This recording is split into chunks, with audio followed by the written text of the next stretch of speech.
نحمده ونصلي ونسلم على رسوله الكريم اما بعد۔ محترم معزز سامعین و ناظرین، مفتی سعید الرحمن سعدی آپ کو اپنے اس چینل پر خوش آمدید کہتا ہے۔ معزز سامعین، آج کے اس ویڈیو میں ہم انشاءاللہ العزیز خواب کے اندر صلح کرنے، صلح ہوتے دیکھنے کی تعبیریں بیان کریں گے کہ اگر کوئی شخص خواب میں اپنے کسی فریق مخالف سے، مد مقابل سے، اپنے کسی دشمن سے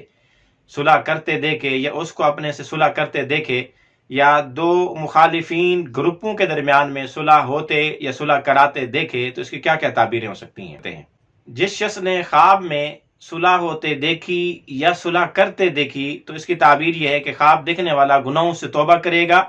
اللہ سے معافی مانگے گا، اللہ کی طرف رجوع کرے گا، استغفار کرے گا۔ اسی طرح اگر کوئی آدمی خواب میں صلح ہوتے یا کرتے دیکھے تو اس کی ایک تعبیر یہ بھی ہے کہ خواب دیکھنے والے کو خیر اور بھلائی اور نعمت حاصل ہوگی۔ اسی طرح اگر کوئی آدمی خواب میں صلح کرتے یا ہوتے دیکھے تو اس کی ایک تعبیر یہ بھی ہے کہ خواب دیکھنے والے کو ان اعمال کی توفیق ملے گی جس سے اللہ بھی راضی ہوں گے، رسول اللہ بھی راضی ہوں گے۔ اسی طرح اگر کوئی آدمی خواب میں اپنے فریق مخالف، مد مقابل سے صلح کرتے اپنے آپ کو دیکھا کہ وہ کسی جگہ کیس اور مقدمے میں کسی کے ساتھ لڑائی کیے کھڑا ہے اور خواب میں دیکھے کہ اس سے صلح کر رہا ہے، تو اس کی تعبیر یہ ہے کہ اس کی لڑائی اور اس کا جھگڑا بڑھ جائے گا، یا ویسے کسی کے ساتھ اس کا کوئی جھگڑا نہ ہو لیکن خواب میں کسی کے ساتھ صلح کرتے دیکھے تو اس آدمی کے ساتھ لڑ پڑنے، جھگڑنے اور اختلافات پیدا ہونے کی علامت اور نشانی ہے۔ اسی طرح اگر کوئی آدمی خواب میں دیکھے کہ وہ اپنے مقروض کو صلح کی طرف دعوت دے رہا ہے، بلا رہا ہے، جس سے اس نے قرضہ لینا ہے، اور خواب میں اس کو کہتے ہیں آؤ صلح کریں، آپس میں مل بیٹھیں، تو اس کی تعبیر یہ کہ خواب دیکھنے والا کسی گمراہ شخص کو، بدراہ اور بے دین آدمی کو ہدایت کے راستے پہ لگائے گا، سیدھی راہ پہ لگائے گا اور اس کی اصلاح کرے گا۔ اسی طرح اگر کوئی آدمی خواب میں اپنے مقروض سے مصالحت کرتے ہوئے، صلح کرتے ہوئے اپنے آپ کو دیکھے تو اس کی تعبیر خیر پانے، بھلائی حاصل ہونے سے دی جا سکتی ہے۔ اسی طرح اگر کوئی آدمی خواب میں دیکھے کہ دو فرقوں کے درمیان میں، دو طبقوں کے درمیان میں، گروہوں کے درمیان میں جنگ ہو رہی تھی، اس نے ان کے درمیان میں صلح کرا دی، ان کو آپس میں جوڑ دیا،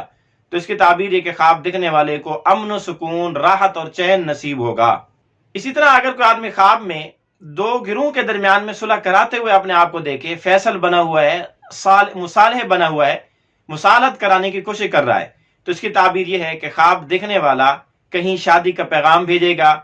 کہیں نکاح کا پیغام بھیجے گا، یا کسی جگہ شادی کرے گا، یا کسی کے ساتھ کاروبار میں شراکت داری کرے گا، یا کسی کے ساتھ لین دین، کاروباری معاملات طے کرے گا۔ اسی طرح اگر کوئی آدمی خواب میں دیکھے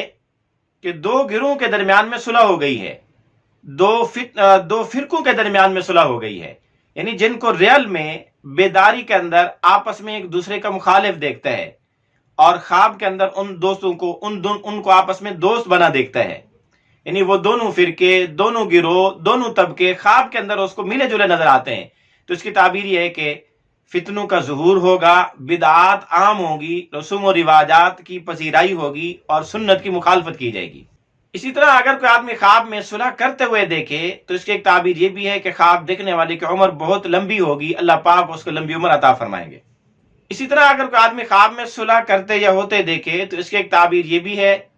کہ خواب دیکھنے والے کی اچھی صفات، اچھی عادات کی یہ نشانی ہے، یا اس کو کسی بھی اعتبار سے قوت، مالی، معاشی یا اختیاری قوت حاصل ہونے کی، اقتداری قوت حاصل ہونے کی علامت اور نشانی بھی ہے۔